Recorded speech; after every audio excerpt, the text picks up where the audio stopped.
Imagina a sua própria casa, o seu refúgio sagrado de criação e magia, transformado subitamente em um cenário de filme de terror.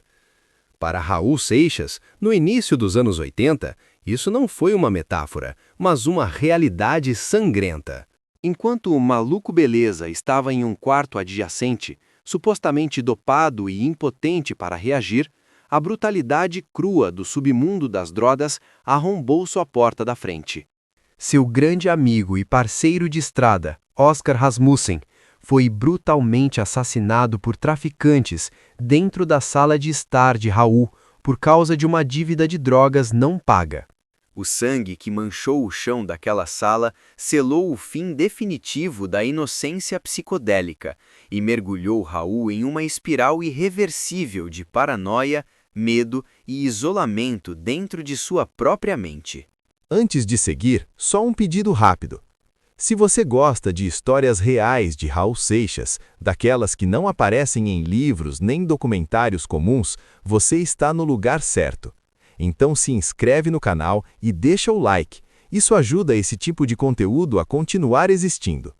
E aproveita para comentar de qual cidade, região ou país você está assistindo agora. É sempre bom saber até onde essas histórias chegam. Era dezembro de 1979.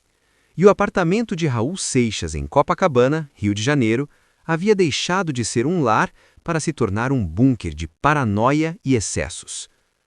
O maluco beleza vivia o seu inverno mais rigoroso. Afastado da grande mídia, sem contrato com gravadoras majoritárias e enfrentando o fim de seu casamento com Glória Vaquer, Raul mergulhara em uma rotina sombria, onde o álcool dividia espaço com o consumo pesado de cocaína. O apartamento, antes um templo de criatividade mística, agora era frequentado por figuras do submundo carioca, trazidas principalmente por sua nova e controversa companhia, o argentino Oscar Rasmussen. Rasmussen, que não era músico, mas assinava parcerias no disco Por Quem os Sinos Dobram, funcionava como uma espécie de facilitador dos vícios de Raul, introduzindo-o a uma rede perigosa de fornecedores. Para garantir a segurança desse ambiente instável, vivia com eles outro argentino, Hugo Amoroto, um faixa preta de karatê que atuava como guarda-costas e leão de chácara informal da residência. A atmosfera no local era de uma panela de pressão prestes a explodir. A paranoia de Raul, alimentada pela droga, fazia com que ele visse inimigos em toda parte, chegando a receber visitas armado com revólveres. Mas o verdadeiro perigo não estava na imaginação dele, estava batendo a porta. Naquela noite fatídica, a tensão girava em torno de uma transação mal resolvida. Hugo Amorto havia encomendado uma quantidade significativa de cocaína de um traficante local, pagando antecipadamente uma soma alta. Raul, fragilizado e possivelmente dopado em seu quarto, estava alheio aos detalhes da negociação que ocorria na sala. Quando o aviãozinho, entregador, chegou com a mercadoria, o clima mudou drasticamente. Hugo, experiente e desconfiado, decidiu testar o produto ali mesmo, na frente dos entregadores. O silêncio que se seguiu ao teste foi o prelúdio da tragédia. O pó branco não era cocaína, era açúcar ou farinha, um golpe clássico e desrespeitoso do tráfico conhecido como maquiagem. A reação de Hugo foi instintiva e violenta. Sentindo-se enganado e roubado dentro de sua própria base, o argentino faixa preta não hesitou. Ele partiu para cima dos traficantes, usando suas habilidades marciais para subjugar quem o havia traído. Gritos, barulho de móveis quebrando e a violência física explodiram na sala. Raul, no cômodo ao lado, ouviu o início do que seria o fim de sua paz.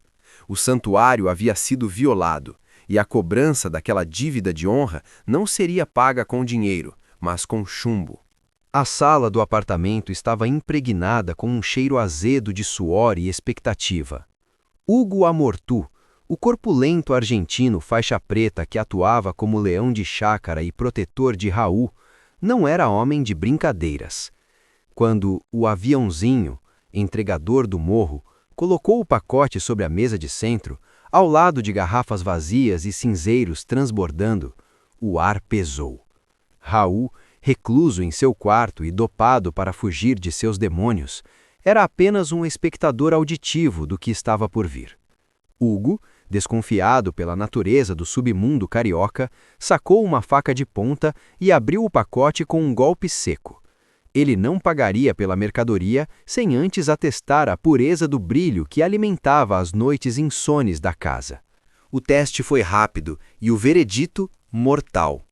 Ao levar o pó à boca, a expressão de Hugo mudou de concentração para uma fúria selvagem. Não era cocaína, era açúcar, ou talvez farinha, uma mistura barata conhecida como maquiagem, um insulto supremo no código de honra do tráfico. O golpe era claro. Os traficantes achavam que estavam lidando com gringos e artistas ingênuos que cheirariam qualquer coisa. Eles subestimaram Hugo. O argentino não verbalizou sua raiva, ele explodiu.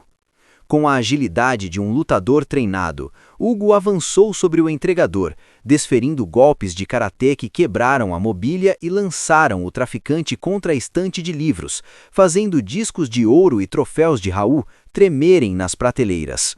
A briga na sala transformou o apartamento em uma zona de guerra confinada.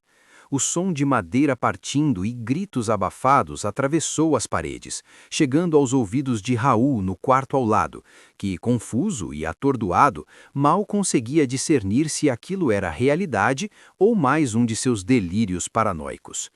Hugo, dominado pela adrenalina, espancava o traficante com a certeza da impunidade física que sua força lhe garantia. Mas a arrogância da força bruta esqueceu um detalhe crucial: a covardia do chumbo. Humilhado e encurralado no chão da sala de um astro do rock, o traficante não pediu clemência. Ele levou a mão à cintura. O clique do percutor sendo armado foi o único aviso. Em segundos, a disputa física desigual foi encerrada pela tecnologia da morte. O traficante sacou o revólver e, sem se levantar, apontou para o peito do argentino. A sala, antes barulhenta com o som da luta, congelou em um silêncio microscópico antes do estrondo. Raul Seixas, a poucos metros dali, separado apenas por uma porta de madeira compensada, estava prestes a perder não só um amigo, mas o último vestígio de segurança que seu lar lhe proporcionava. O gatilho foi apertado. O estrondo do disparo dentro de um apartamento fechado em Copacabana não soou como nos filmes.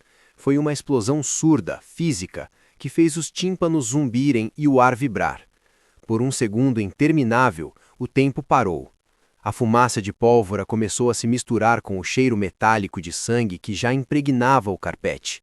Hugo Amortu, o gigante que parecia invencível segundos antes, desabou com um ruído seco, levando consigo uma mesa de centro e espalhando o falso pó branco sobre seu próprio sangue. O argentino não teve tempo de dizer uma última palavra. A violência do submundo é muda e definitiva. Para os traficantes, a adrenalina do momento virou pânico instantâneo. Eles não eram assassinos profissionais frios, mas bandidos de esquina que haviam acabado de matar um homem na casa de um ídolo nacional. A reação dos assassinos foi de fuga desordenada. Não houve busca por dinheiro ou objetos de valor. O medo de serem pegos na cena do crime falou mais alto. Eles guardaram a arma quente na cintura e correram para a porta, tropeçando na bagunça que eles mesmos haviam criado. O som da porta da frente batendo com violência ecoou pelo prédio, selando o destino daquele apartamento. O silêncio que se seguiu foi pesado, carregado de uma eletricidade estática maligna. Não havia mais gritos, não havia mais luta. Apenas o som distante do trânsito da Avenida Nossa Senhora de Copacabana lá fora, indiferente à tragédia que acabara de ocorrer no bunker do rock. No quarto ao lado, Raul Seixas estava encolhido, paralisado por uma mistura química de entorpecentes e terror puro.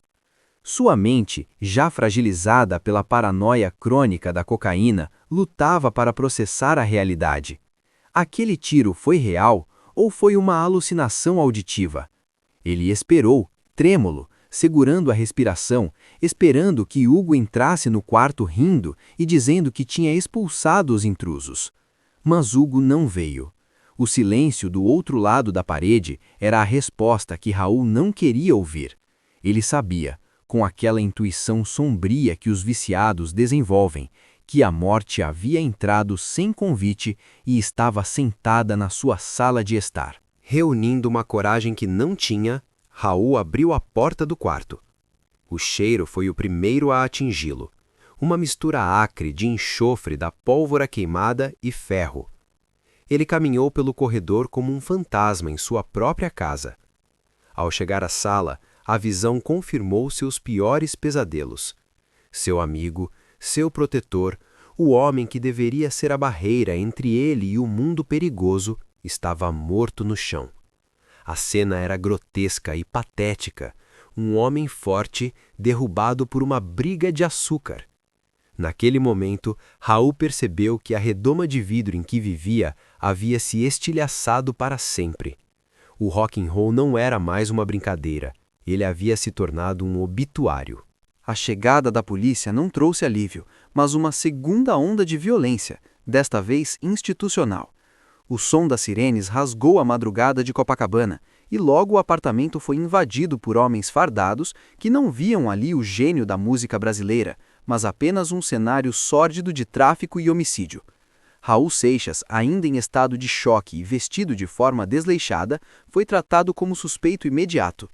Os policiais reviraram o santuário, abrindo gavetas onde letras de música se misturavam a apetrechos para consumo de drogas.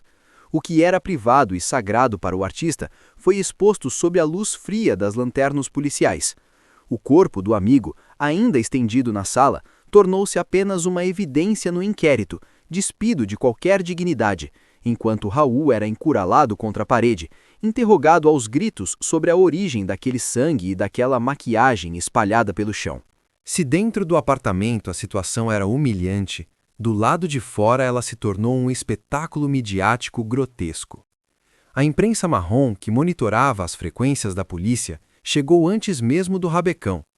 Quando Raul foi conduzido para fora do prédio, não saiu como um ídolo aclamado, mas como um criminoso escoltado. Os flashes das câmeras estouraram em seu rosto como socos, cegando-o momentaneamente. Repórteres se acotovelavam para conseguir a foto do maluco beleza algemado ou sendo empurrado para dentro de uma viatura.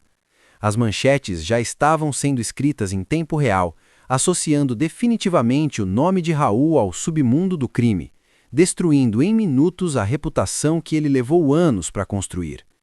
A vizinhança, que antes o via com curiosidade, agora o olhava com repulsa e medo da janela. Na delegacia, a realidade fria do sistema penal caiu sobre ele. Raul passou horas sentado em um banco duro, cercado por criminosos comuns, tendo que explicar sua relação com o morto e com os traficantes que fugiram. Ele não era mais o Messias indeciso, era apenas mais um viciado envolvido em uma transação que deu errado. A fragilidade física de Raul ficou evidente. Sem seus óculos escuros e sua postura de palco, ele parecia uma criança perdida em um mundo de adultos violentos. Aquele episódio marcou o fim da inocência da sociedade alternativa. A utopia de liberdade total colidiu de frente com a brutalidade do Código Penal e da violência urbana. Raul foi liberado depois de prestar depoimento, mas algo nele havia ficado preso naquela cela para sempre. O retorno para casa foi o momento mais doloroso.